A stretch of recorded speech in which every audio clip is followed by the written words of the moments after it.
fambe nemwisi sezvakaita iroki mubateru ruoko rwangu titaurirane nemwi kana nzira yoshaikwa ndibvunei ndifambe nemwi handingambofambi ndega dutu riri kuvhuvhuta mirauya kateiwa vavengiwa vanodiedza SDA matambudzo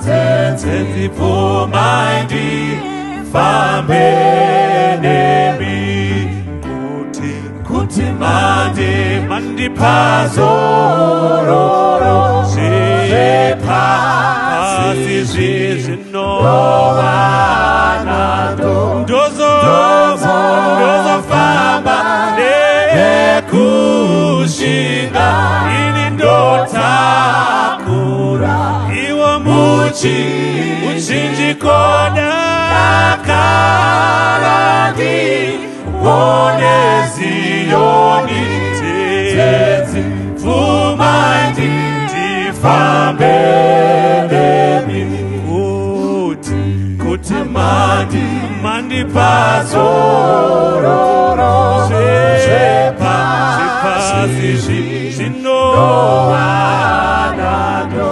ndozofamba nekushinga ini ndotakura iwo muchinjikoda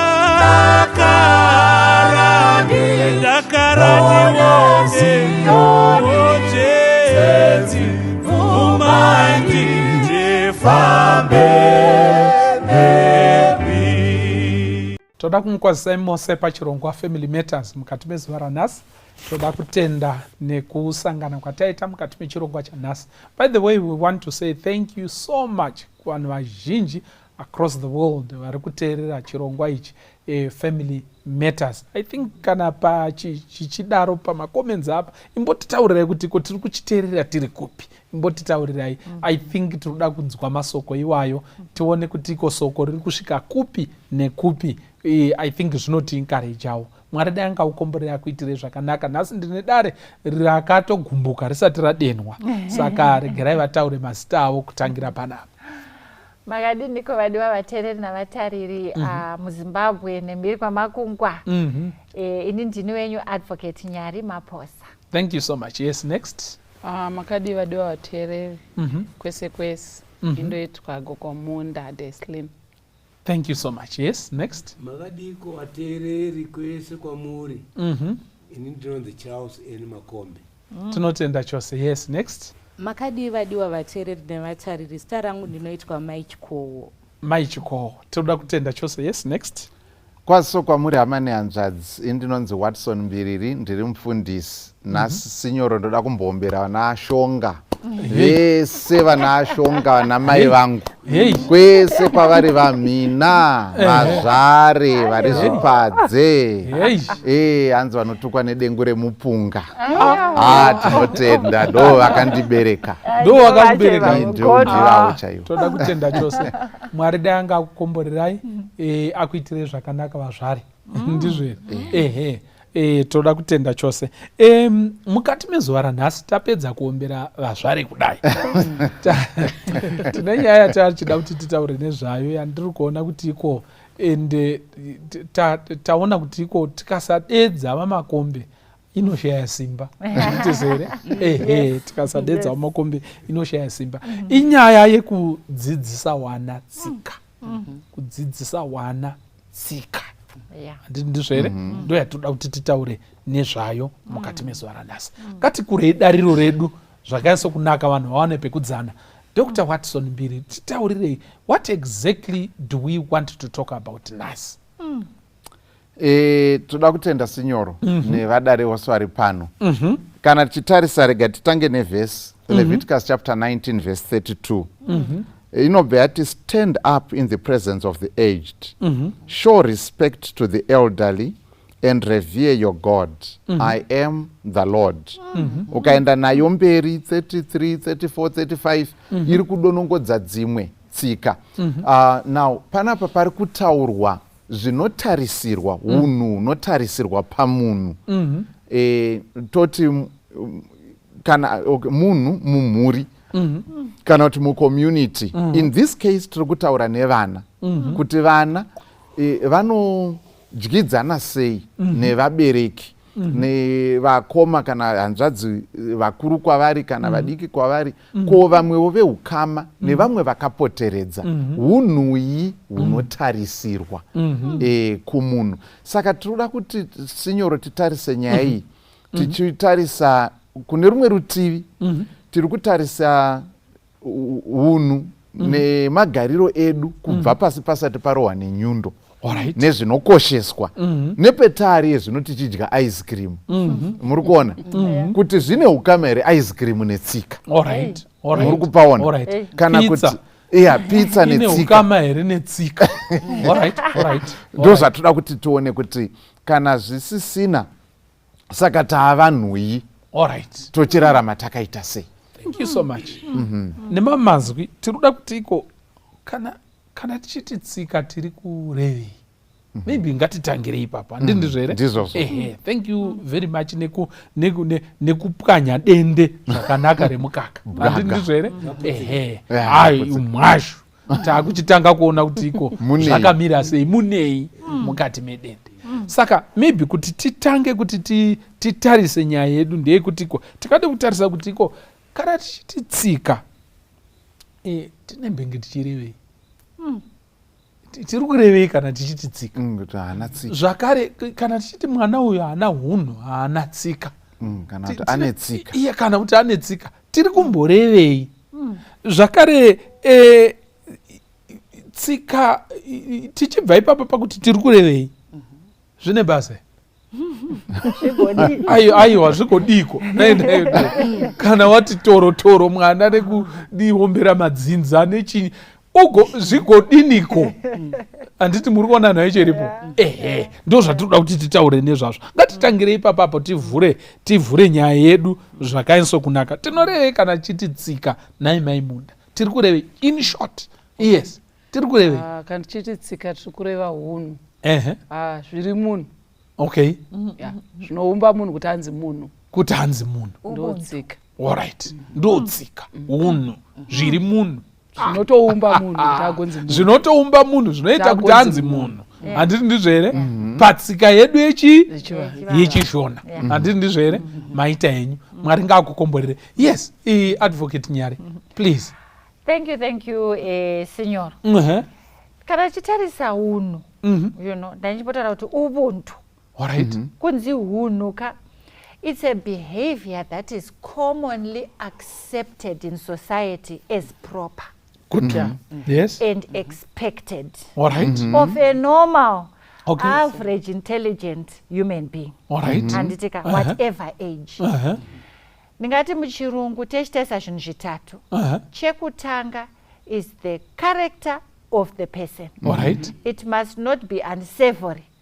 Haifaniri kukachidza kuti kana munhu angosvika panapa yangovhiringika munhu wese usadire vamwe dhiziri paungosvika. Mai vangobva kuti uri kuti kataza, pana anongosvika ongokataza, mbuya angoiti une unye ungosvikokanda unye. Exactly. Saka character yemunhu handitika kureva kuti maitiro anoita zvinhu, matauriro anoita, mafungiro anoita, handitika even mapfekero akaita, mafambiro, how they relate to other people. Kouya chechipiri culture.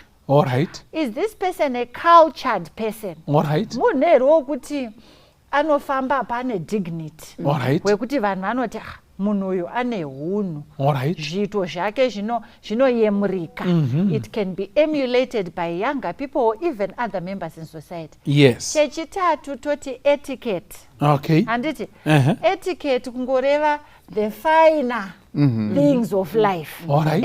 Izvo zvinotaurwa kunzi etiquette inongokudza kuti kana mubhazi kana kuti mukombi kana zvichikwanisika ukaona pane mukuru hauchaite jambanja naye wakutai wapinda henyu. Kana kuti there is a lady, it's not old fashioned, muri padoor hausundidzani nanambo, munonzwa ungosunduruka woti no go ahead, wotonza thank you my son. Kahunhu kaunako kanongokupa makomborero usina kumakumbira. Hunhu vakomana vamakombi ndiri kuziva kuti muri kushinyira. Kana tichitiko mwana uyu ane hunhu, tiri kurevei sekuru makombi? Zvakare zvine basa here kuti zviyasodzi chimuzuku mudade nechimuzukuru muchiti chine hunhu, zvine basa here izvozvo? Ndotenda signor. Ndinoziva kuti muri kutoshatiriswa nemibvunzo yacho chete. Alright, pamwe haitorina hunhu mibvunzo yacho. Alright, Elder Makombe, please help us. Wanasikana wangu wataura zvakanaka. Oh, wonderful. Hunhu is universal. Good. It's not only Zimbabwe. Okay. Wow. It's globally. Okay. Hunhu unodiwa. Alright. Then hunhu hunokuipa integrity. Alright. Hunhu. Ukanzwa wakunzi mwana uyu akanaka but motombotanga madhila na but ndokuti but ane nyaya kunaka akanaka bana but so zvauri kutaura kuti zvendawa here zvine ndawa izvozvo because kazhinji kacho wana wasina hunhu wana bati. Ndinotenda nezvaiswa zvanyatsoiswa zvakanaka, itamirira kuchitaura kuti kana usina hunhu neane hunhu makamira sei. Thank you so much. Because it can't be one way. Indeed. Kana taakudhibeta kune munhu ane hunhu asina hunhu, wane hunhu wakamira sei, wasina hunhu wakamira sei. So that zvopinda mudariro wateereri wedu woona zvekusarudza. Takambodzawo munhu achiti hanzi uchenjeri hunowanikwa mumabhuku nezvese has to place you somewhere in life. And but character will take you far. Will see you through or take you far. Thank you so much. Maita sekuru. Yes. Anzvadzi yangu. Indanga nchida kuti hunhu ndofunga zvinhu zvatinongokoshesa. Zvichienderana wanzi zviri universal. But zvinogona kunge zvine mavariations ekuti muri kupi. Ndoda kupa muenzaniso wekuti sekuti isu patsika dzedu dzechivanhu tinokurudzira kana tinokurudzirwa kuti sokuti kana uchimhorosa vanhu vakuru unopfugama. It can be in contrary with what happens in the Western world.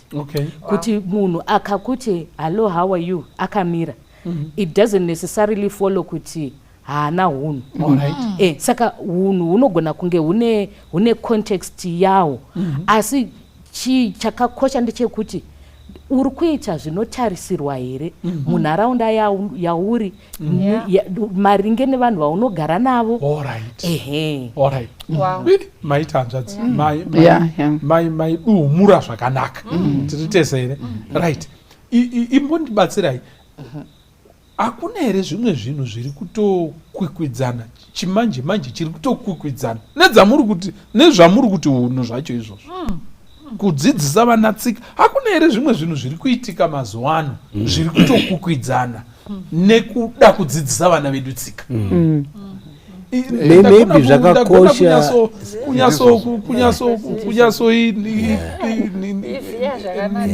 ndizvo here? Yes. Zviriko here? Kana zviriko ndezvipi? Maybe kumbotanga tataura kuti chisiri hunhu chimbori chii tisati tasvika pane hunhu. All right. Because it's the opposite. Okay. Get the point. Ndipo tikambotsokodza ipapapo. Aiwa, tichapasvika sekuru. In fact ndo patinoda kutoenda tisati taita sei. Tisati ndo the next bus stop. Anditi muri kuona ende mafemerwa ndo chaiko kwatinoda kuti tiende. But tisati tasvikako tanga tichida kuti titaure kuti iko hakuna here zvinhu zviri kuita hwikwidzo. Nezvatiri kuti zvacho kuhunhu nekudzidzisa vana hunhu izvo zviri kutosvika zvichisviko panhera pasi zvacho zvamati chii hunhu zviri kuitika mazuva ano. Yes zviripo here. Yes Maimunda iri kuda kubatwa nevazhinji toda kutenda. Mufundisi zviripo sekutaura kwaita maitiko vambotaura kuti zvinodipenda nekuti uri kupi ende uri papi handiti mukatarisa zvakutonyanya kutovhiringa ndezvekuti isusu tiri kuno uku kwedu kwatinoti sinyoro gono mambeva chikandamina chichichi handiti ka tobva takuda kunozvuzvurudza zviya zvamborehwa kuti ukati hi how are you hazvina problem zvakutokanganisa manje izvozvo zvekuda kunozvuzvurudza zvedzimwe tsika dzekumwe zvoko zvokokoko tozvitora toenza oskozviti bvu kuno izvozvo chinogona kuita chipinga mupinyi chakakura chekuti ndine wamwana musikana kana muzukuru wangu bhreya ndomuti bhreya no muzukuru vanhu vanomhoreswa wakapfugama wapedza kuti makadizve sinyoro kana makadii gono anobva ta gogo that's not it chatova chipinga mupinyi ozoitaniswa nechekuti hi how are you do you want some tea guys you know saka iyo nyaya kunozvuzvurudza zvokokoko tichiunza kokoko panogona kutoita zvinogona kuti zvinetsana handiti ndizvo here. Saka tikagara takati zvedu zvokunoku torega kuzvikanyanisa chipinga mupinyi chinogona kushayikwa but ipapo patoita dambudziko pasara muti pamuri kubvunza kuti zviriko here zviriko kugona kuvhiringa ndenda kuti ndibva ndadai kuti zvafanana nendwizi mbiri dziri kusangana panoita chinonzi mvonga mupopoto pamadirirano imwe iri kuuya nemhukutu imwe iri kuuya nevhudzi handiti mukovhengana. Ndio nyaya chekuti wana wedawo wari kukurawo because chirungu chako mazuva ano chawakuuya nacho isisi kwatiri isisi tisina kuchijaira womudaidza kuti uya nditaura newe obva asikomira obva ati dzororo mandidaidza taurai akamira achitoratidza kuti ikodai mati ga zvamuri imi mugore bese iko kutongomira ikoko chete kwane problem kutori nedambudziko kuona nhongonya yemunhu akagara pasi isisi manje teta kuti ndofunga wauya pari wrong ndakudaidzako but wauya pachipari wrong handigoni kutaura newe wakamira get the point matodenana so pate nenyaya now wana kwauya waenzi mumba ndakamboenda mune imwe imba yakandibotaura panapa takagara masofa akanaka mwana waipapo tapuhwa nzungu dzakakangwa ndoke kutanga kutora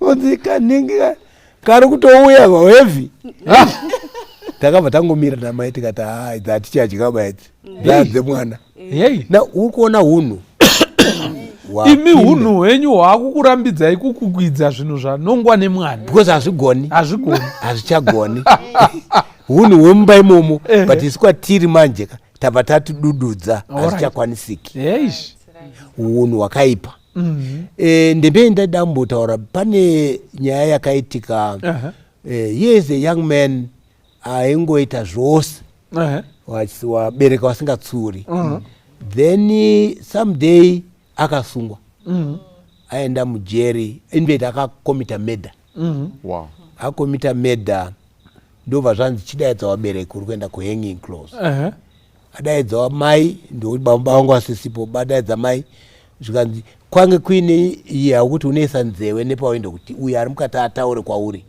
but iwe unenge usingamuoni chioda kuisai nzeve ndobva yanzi kachi nzeve iyoyo yakadambuka zvikanzi hamuna kundidzidzisa I wouldn't have come to this stage chendinoda kuti ndiitaure kuvateereri wedu ndechekuti ngatikwanise kudzidzisa vana wedu hunhu hwakakosha. Waenzi wakauya mumba to start with, vana vanotoziva kuti mune waenzi, havangopindi mumba imomo, because baba namai vari kudhila nechinyi nevaenzi. Ndo dzimwe tsika dzakanaka. Vanasikana vanodzidziswa kugara chaiko nechisero, kupetawo madrezi avo, vanotodzidziswa izvozvo kuti kana akugara haangogari semukomana, haangogari semukomana. Vanotodzidziswa izvozvo. Vakasatodzidziswa idambudziko, pane dambudziko. Vana mai ava, they've got a responsibility on that. And vana wakadzidziswa unotoona kuti uyu akabva kuvanhu uyu akatodzidziswa nevabereki, ndo magariro. Get the point. Kwedu vana mai, vana wachidiki vaisagara pamacheya. Get the point. Waitoziva kuti pamwe panogara pasa apa hanzvere. Kana achidya nevakuru, takatokurawo tichitoziva kuti takadzidziswa kuti izvo hautangi kutora nyama mukuru asati atora. Izvozvo zvinokosha. Ndekuti uri kumudzidzisa kuti mukuru. Kana anonga iwe unozononga kwekupedzisira. Ndikanimbogumira ipapo vana vangu havambopinda ipapo. Thank you so much. Thank you so much.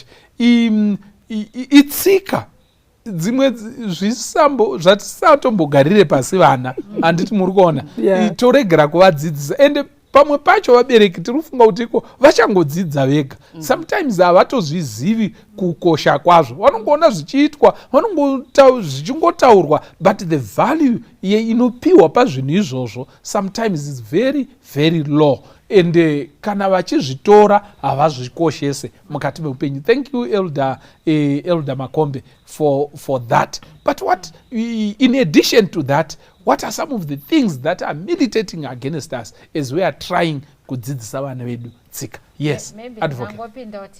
Pane dambudziko rakaitika ngekuti maybe muAfrica tichitaura muno muZimbabwe kuti pakauya independence paya paka pane zvinhu zvakawanda vatema zvavanga vasingakwanisi kuita, vasingakwanisi futi kuafoda, handiti kuti vakwanise kuti vazvitenge nokuti mari dzacho dzadzisipo. Zvimwe vekuda vanga vasingatotendedzwi kuti kuti vaite access to things like that.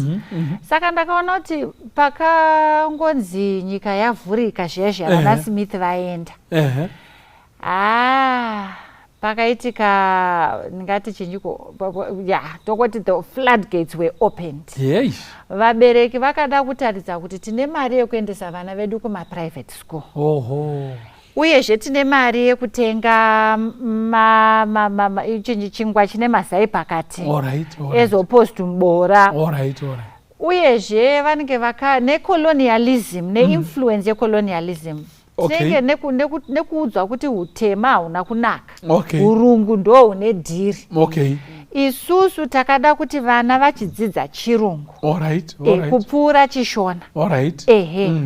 Ndotorangarira painge paifamba imwe joku yaitotaura kuti asi yanga ine chokwadi kuti English kuchikoro is compulsory but agriculture is what?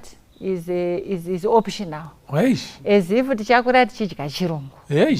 Muchaona kuti chirungu pachokwadi chaipo chakabva chatikoshera zvokudaro zvekuti even government yedu yakaisa mutemo yekuti chirungu pamberi.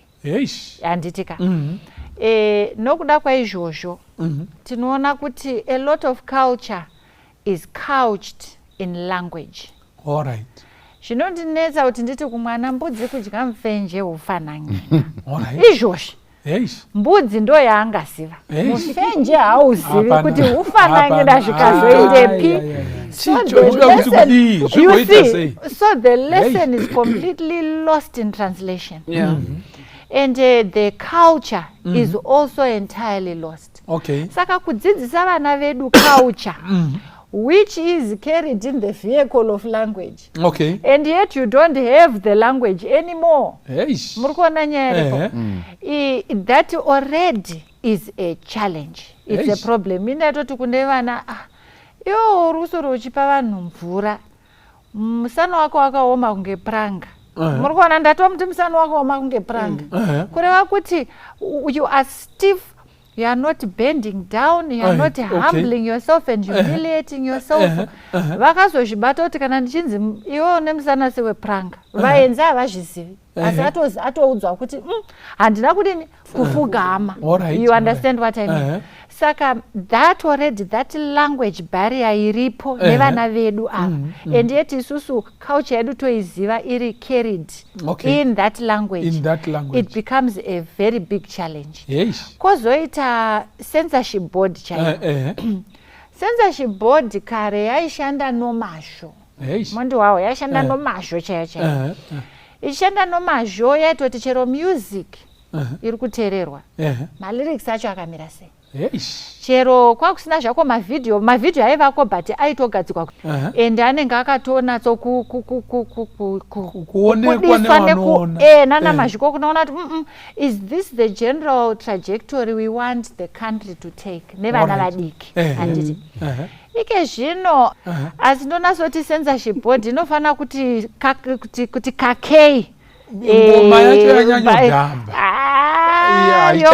yongoita zvoyoda handitika ona maso izvozvizvi kana kuti ndoziva kuti zvimwe zvinonetsa vasikana vanokuita vachigotambisa chiuno vachikutarisa fesi hautomboioni pane zvaanoda kuti uone patv apa ende ndozvotonakidza izvozvi pane anoti une mbiri yavasikana mashoka ari kubudapo kuti uchateerera nambuya akukudza kuti nemhaka yavasikana vachindida ende anotaura pachena zvinei naye zvake mwana wevanhu motinzwa ende ndo iri kupisa nyika yese motinzwa saka this thing of exposure which is uncontrollable, it seems uncontrollable whether it's at national administrative levels or in the home settings ekuti anongoacha movie yake vanoita zvavanoita kusvikira zvapera akatarisa kuti uchizomudzora kuti iwe kwete volume yako inogona kuita shoma.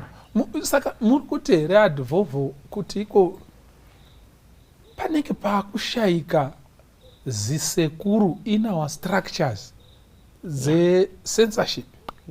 Zisekuru rinoti imi zvinyadzizvo handiti muri kuona usasanganise vanhu handiti muri kuona tsvaga rimwe shoko rekuita sei rekutaura ende vari kuimba vari kuenda vachikanda pachena iye zvino izvi zvimwe zvacho vanomboda unoti ombichana but uzomboti bhuru zvakada zvokuti unoshaya kutiko uchitarisa kupi handiti muri kuona pane pamwe pandakanzwa zeredhiyo richirira handiti muri kuona ndanzwa zeredhiyo richirira ndikamba ndaona kuti imota dziya dzinoadvertisa maproducts evanhu handiti ndizvo here ingava sipo yekuwachisa ingava mushongo wemazino kungava zvekutiko anonzi mapurisa edu ari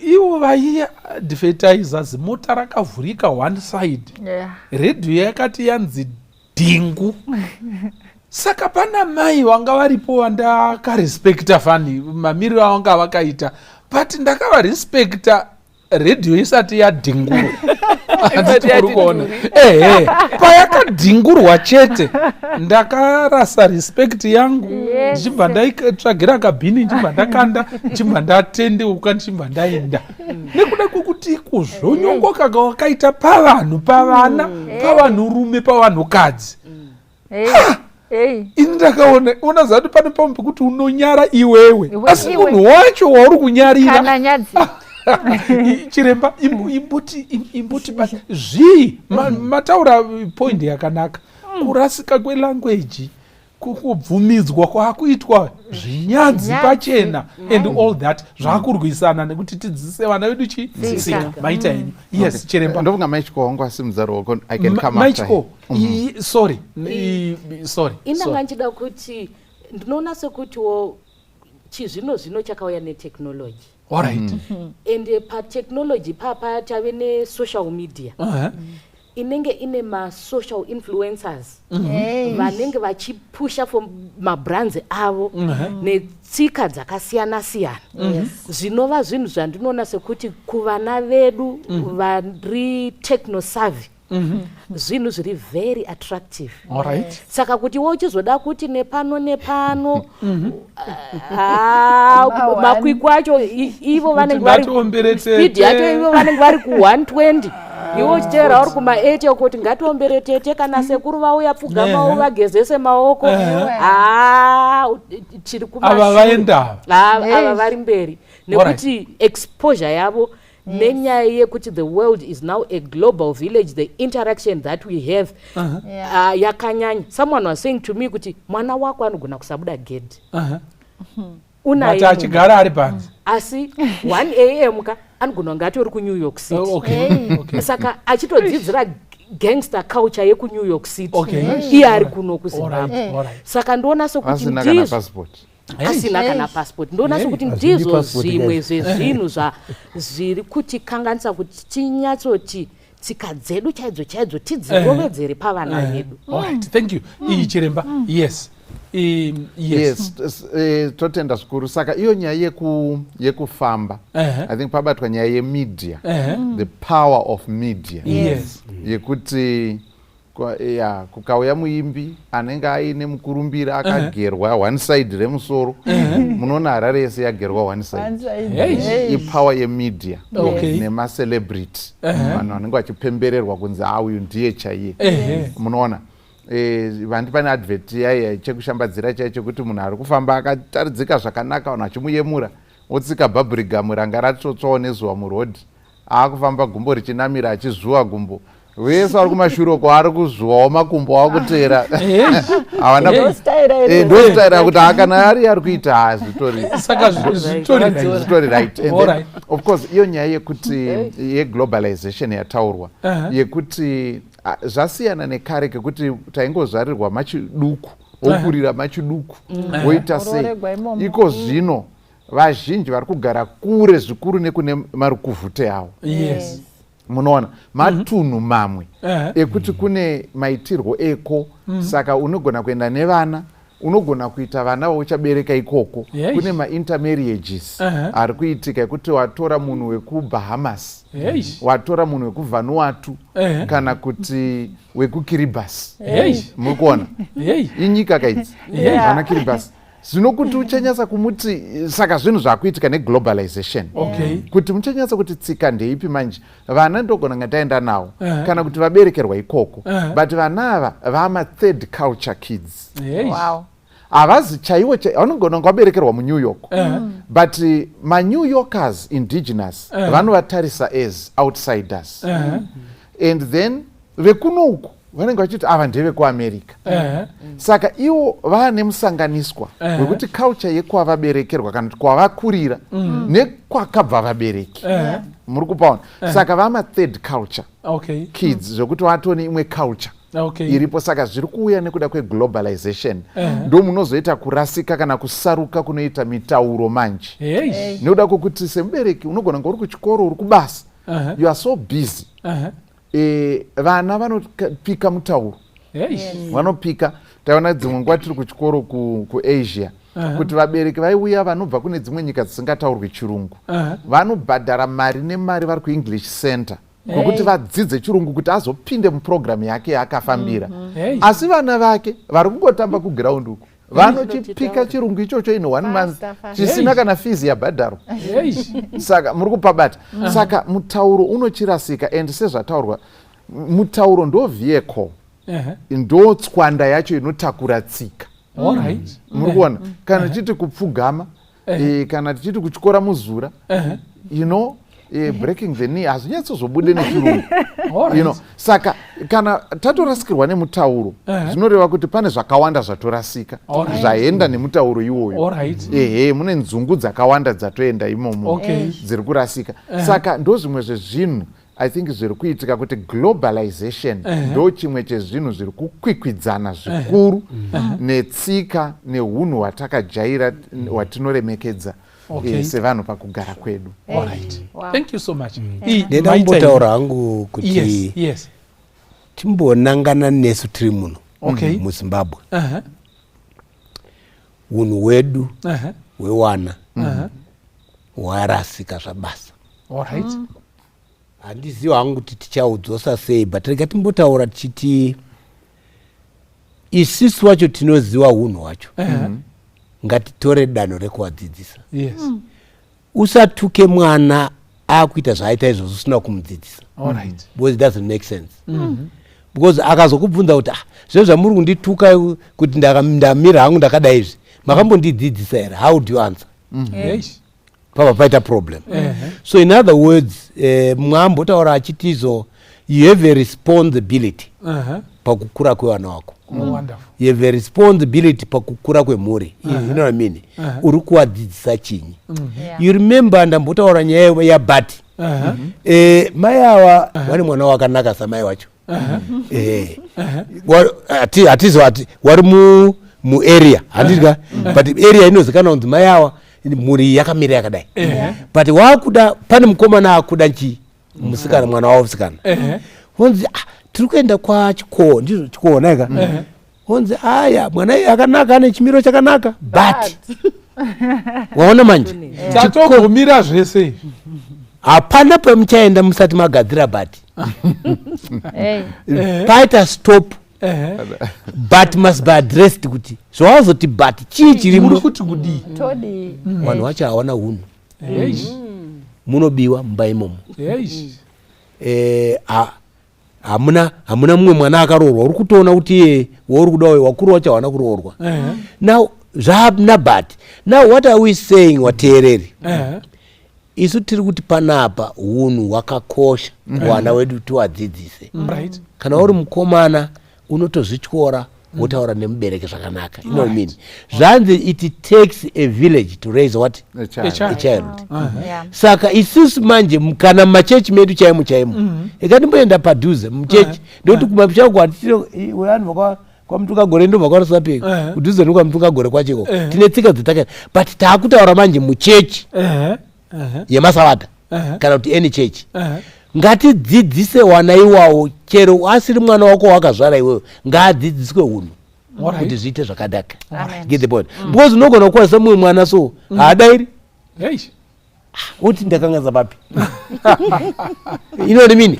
Because haanei newe. But tiri pachechi imwe chete, but iwewe hausiri muprogramu yake. Asi kuita nezvako iwe. Tiri pamwe chete pachechi ka. Tinokwazisana ndizvo neka. Uri kuda kumukwazisa kuti kumaumudza kuti wakadingo mwanangu, anoramba akakutaura kuti undikwaza, what is it? Now look, zvese izvozvo zvinoboila down kuti tiri kumbodzidzisa vana ava chii. Tiri mukati medzimba dzedu imomo. Chii chetiri kuvadzidzisa. Wasangana handi yaverengwa kunzi kudzai wakuru. Ndizvo neka.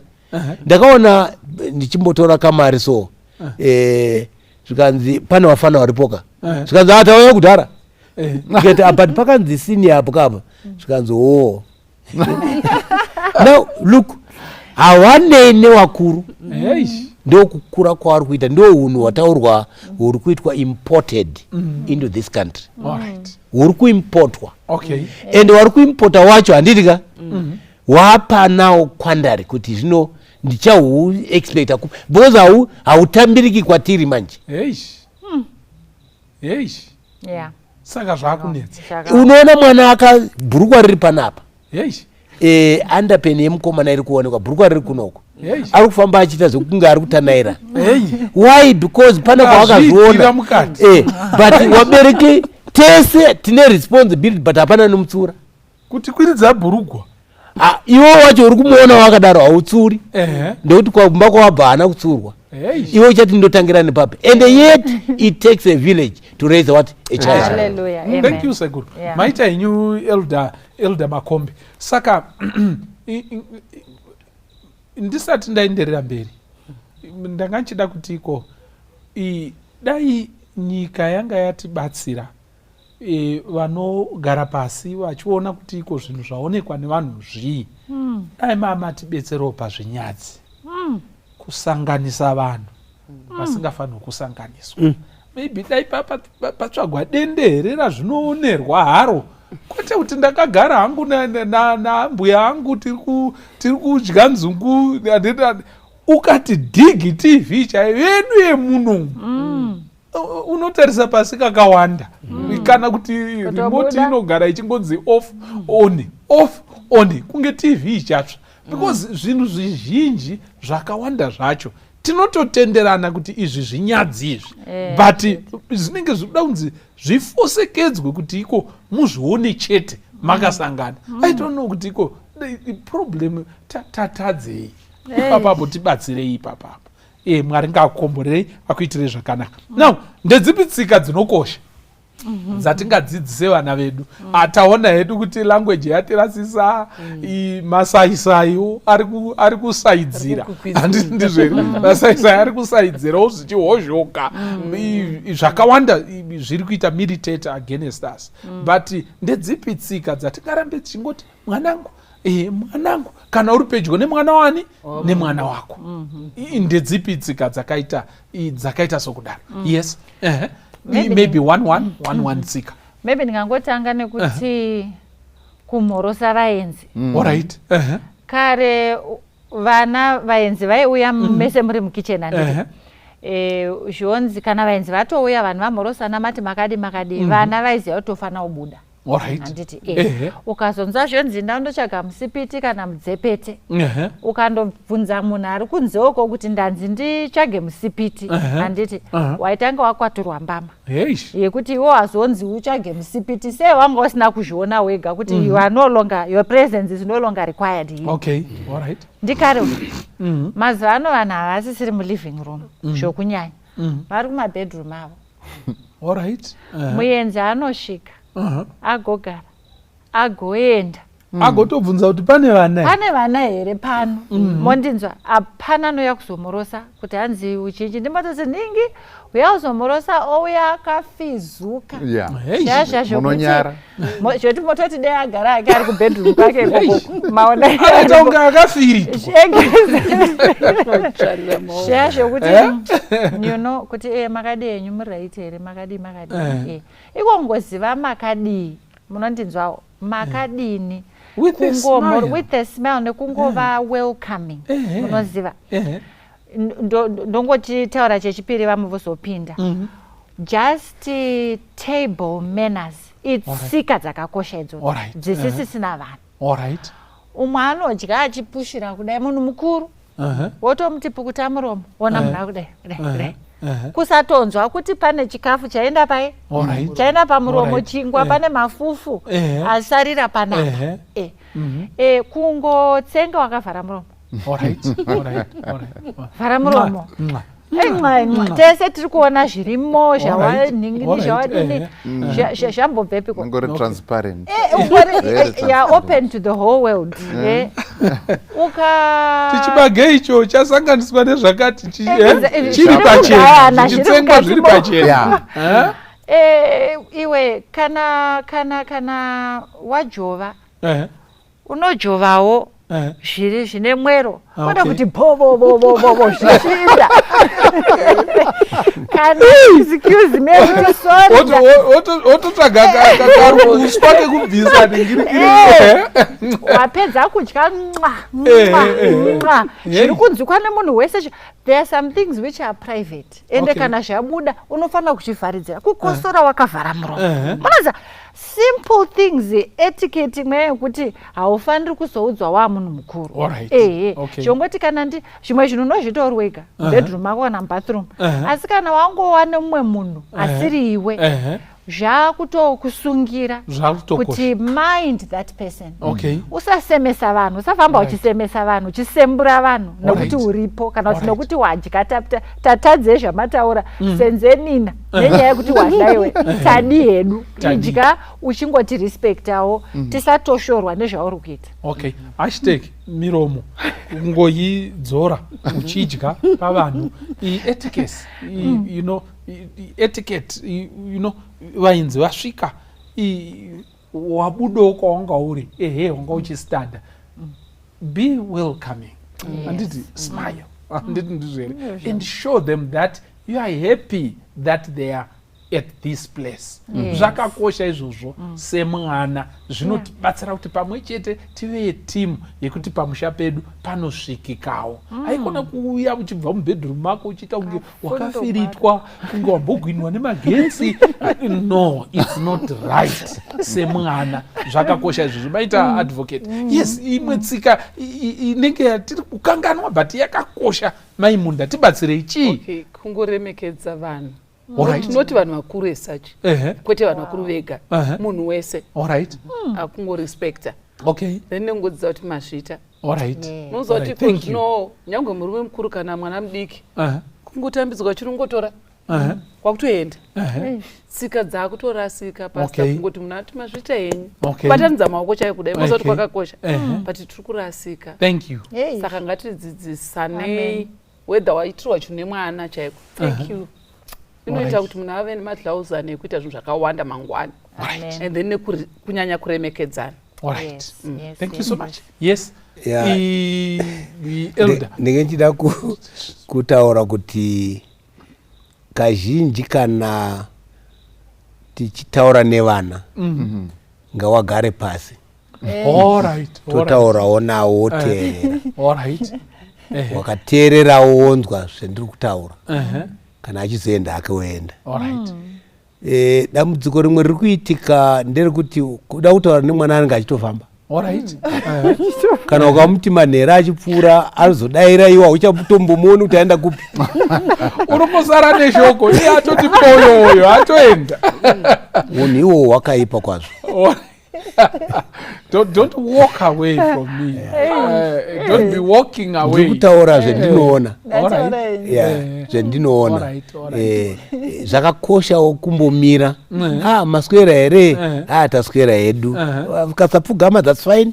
But kungomirawo uyo ari kukukwazisa wopedza zvari kutaura.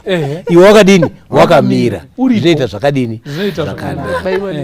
Ende chimwewo chakanaka futi ndechekuti musatidaidzawo kuti you guys. We are not guys, we are parents.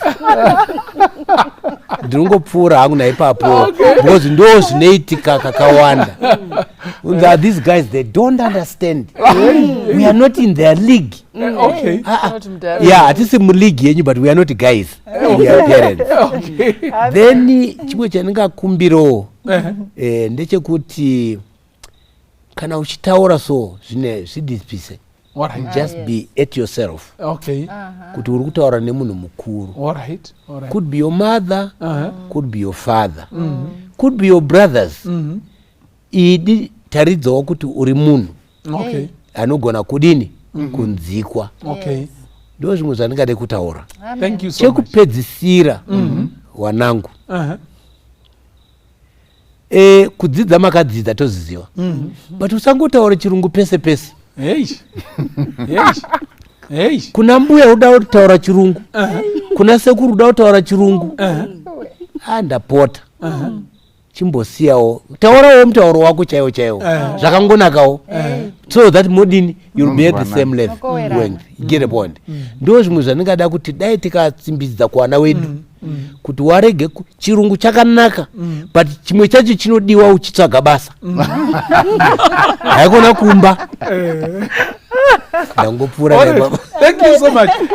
Tirutoda kutoti tikubatsire zvakare kuchachisai zvire zvati muri kuuya kwasengwe, muri kuuya kwapurehwa, muri kuuya kumutunga gore and all that. Haikona kutora mbudzi watopfeka wane kamera manje uchifamba maraini uchitora mbudzi. Oh sweet mbudzi haisi sweet ba tiritezere.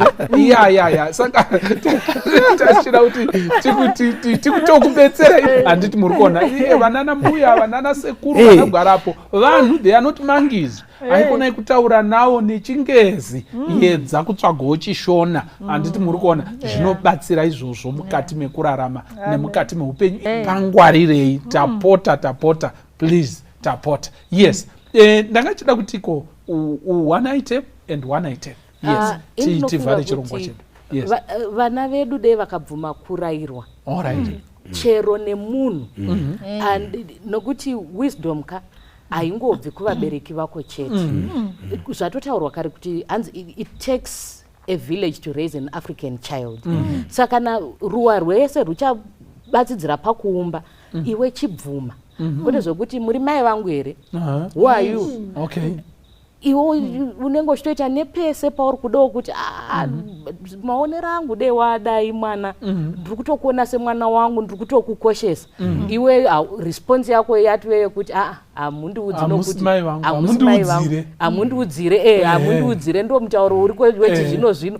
Saka dei vechizvino-zvino ava vabvuma kumboudzirwa, nokuti apo neapo unodzidzawo zvimwe zvinogona kushandura upenyu hwako. Mune vechizvino-zvino chiremba vasati vapinda, shokoshi nyaya yekuonekwa yekuti napo ndionewo. Ndio tsika iyoyo kaiyoyo ngaimbomira. What do you mean kuti ndionewo? Kuti munhu anobvunza direction kuti nai ndiri kutsvagawo panasa, munhu otaridzwa panasa zvonzi chindoonawo. Kana kuti wakatakura zvinhu ndibatsirewo mwanangu, wobatsirwa ndionewo. Chinhu chese ndonatso kuti vana vadiki unogona kungoitira vanhu zvinhu for free. Yes, be generous. You don't have to be paid for everything. Direction chaiyo kuti ndoda kuenda kwakati. Saka inyaya yekuti wangonzi batsirwei, vanhu vakutotya kubvunza. Munoziva nekuti anotya atanga ambotarisa kuti ndamabhondi mangani ndisati ndabvunza, kana kuti ndine dola here kuti ndogona kuzoona munhu. Iyoyo itsika yakashatisisa iyoyo. Vanhu ngavadzoke. Iri kutoodza. Ende munhu wese arikuda kuonekwa, ende zvinobva zvaramba zvichingoenda chero kumakambani, chero kumakombi, napo ndionewo. Ndo umwe huripo hwavamo musociety hwatekeshera. Nenavafundisi wakanamata futi wakutotiwo ndionewo. Tiri kutogadzira macrossover mozondoono. Kuda kuita munamato wekuti upinde mukati megore wozondoono. Handiti muri kuona. Saka zvakakosha kuti iko zvimwe zvinhu ingoitawo for free. Handiti muri kuona. Zvakakosha izvozvo. Zvidiki wabetsera sekuru kukwidza muningirikiri zvimaparebhegi zvavo, wabatsira chakati, wavadzikisa, muzukuru ndibatewo ruoko rwangu, gumbo rangu harichaite, vakadzika, haikona kuvakumbira dhora. Itsika dzakanaka kungovaregera vachitoenda. Mwari anokurangarira, Mwari anokukomborera. Dr. tibatsirei tivhare mutambo. Yes, chimwe chezvinhu I think zvinokosha izvo zvekungoti chete pamusoroi takutanga kudya. Ndoziva kuti kune dzimwe tsika zvinogona nga zvisiko, like takambojomba naMudzengi, Dr. Mudzengi, tiri kumatebeleland, tadaidzwa zvino tatarisana kuti tichatanga kudya in Shona culture zviti. Unofanira kutoti pamusoro kuti tichati zvino pamusoro ine ndebele inonzi tima. Mudzengi is better ndebele than mine.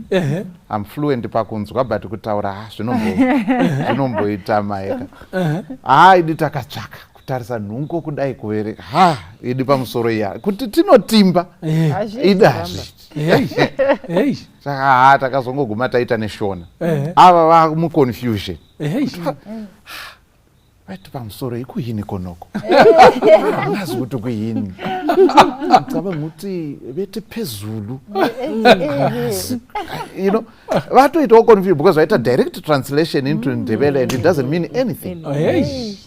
You know, but tiri tiri pa tomboti tiri kune vanonzwa mutauro uyo anoshandisa. Izvo zvekungoti chikafu chagadzirwa. Tiri kuti pamusoroi. You're appreciating basa raitwa in preparing. Anditi chikafu chiya.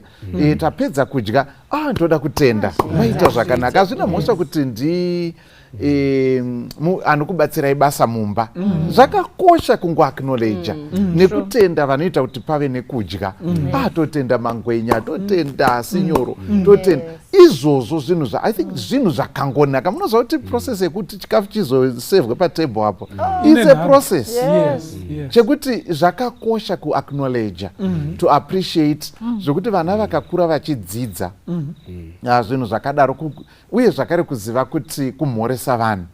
Of course isu vamwe takakurira kumusha zvokuti haupfudzani nemunhu musina kumhoresana. Hazviiti. Unozoti akwatopinda muno paCopacabana ndoporozona kuti vanhu vacho wawanda kuti uchamhoresa vese hazvichabudi and so on. But generally tiri kuti isetting yekumba kuti haufanirwi kumhoreswa nemunhu mukuru kunzi wamuka sei. Mwana ngaazvizive kuti kana ari munhu mukuru ndini ndinotobvunza kuti mamuka sei. Azvizive izvozvo munharaunda yaunogara. Yes, even munharaunda yaunogara. Saka zvinokosha nekuti zvine chekuita nekudyidzana nekugarisana kwedu sevanhu. Zvinokosha, zvinotokudistinguisha kuti mwana wekwanhingi kana kuti vana vekwanhingi vana vekwachikowo vane tsika. Zvinotovaraura kubva pane vamwe vanhu. Munoona, saka zvinhu zvinokosha. And then rega nditi panapa Titus chapter 2 verse ya 4 neverse 5 yobva yati ndipo ari kutaura kuna Titus that they may teach the young women to be sober, to love their husbands, to love their children, to be discreet, chaste, keepers at home, are good, obedient to their own husbands, that the word of God may not be blasphemed.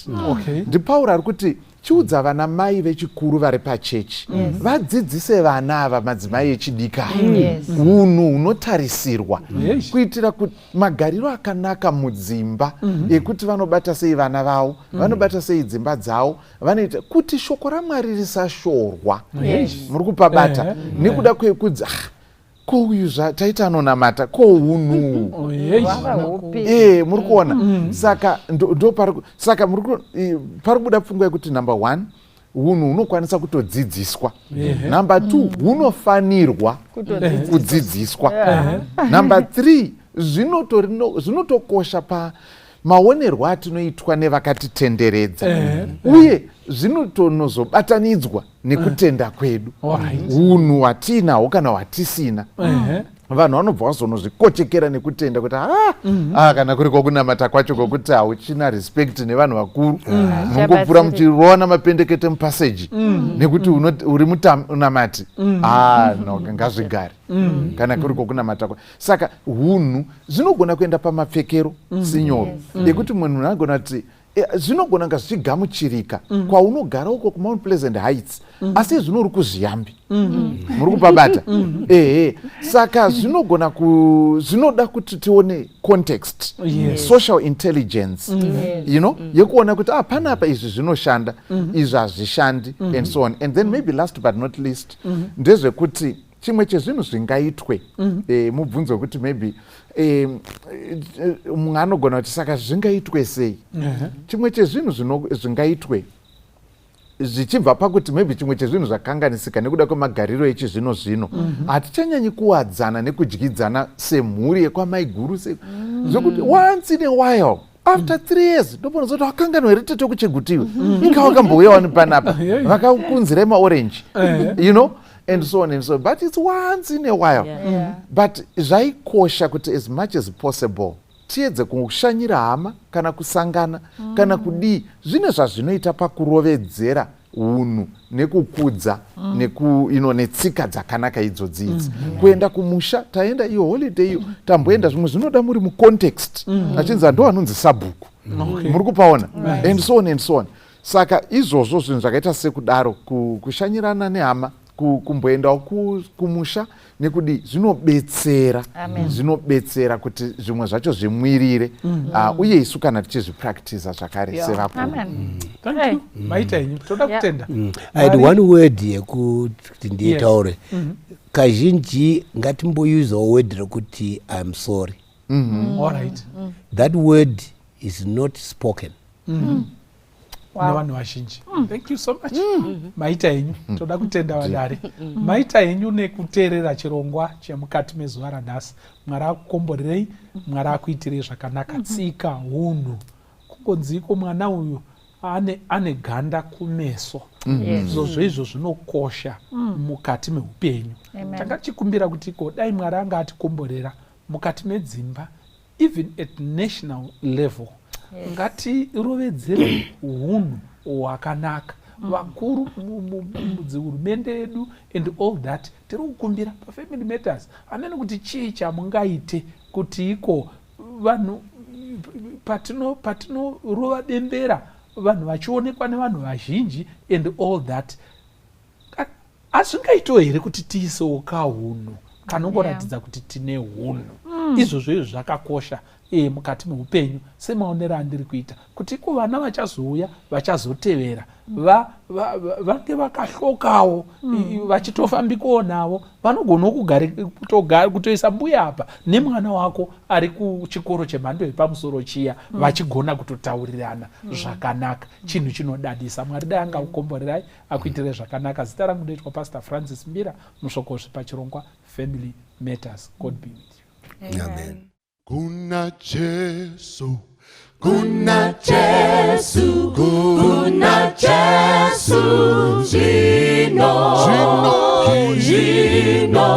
uya kuna Jesu, kuna Jesu, Jino, kuponeswa,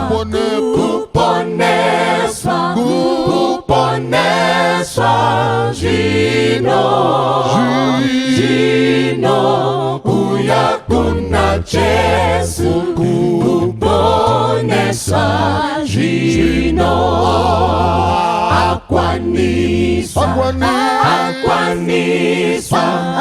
akwanisa,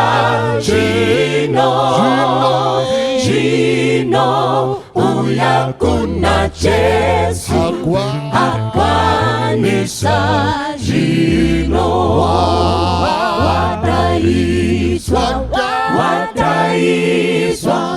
wadaiswa, Jino,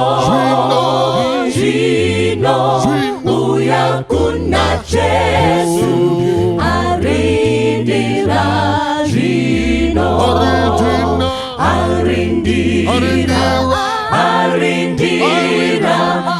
arindira, Jino, uya kuna Jesu, arindira, Jino, musimbire,